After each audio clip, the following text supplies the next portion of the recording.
Evicted when I was 14. We were kicked off the island. We couldn't live in Hawaii. Had no place to live. A lot of shit happened then when I moved to Nashville. I was arrested multiple times by the time I was 16 years old.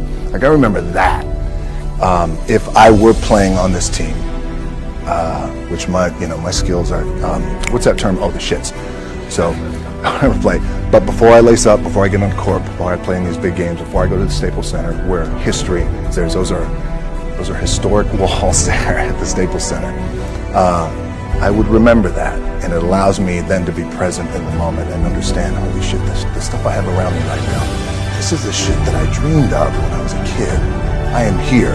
I played for University of Miami, played great teams. Warren Sapp, Ray Lewis, they were my teammates. They were balling. Warren Sapp was playing tight end that time. I was starting defensive tackle. Yeah.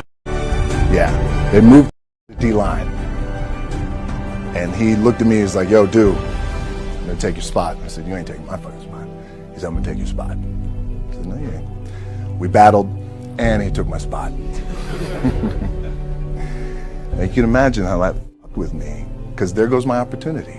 He went in, switched to defensive tackle, lit the world on fire. Well, what that did, it crushed me, it crushed my dreams. I had a piss poor senior year, zero production, no NFL, no combine invite, nothing. Finally went to the CFL, Calgary Stampeders, making $250 a week Canadian.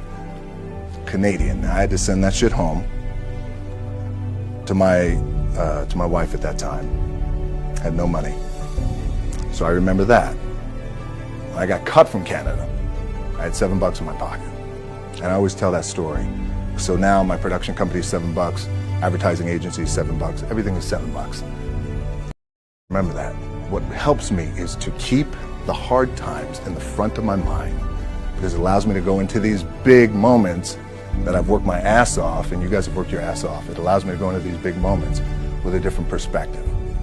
What it also does for me, and again, this is what works for me.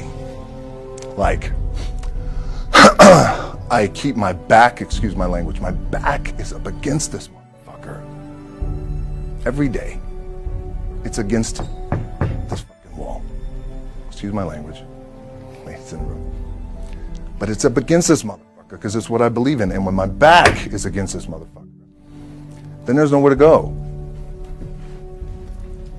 but that way.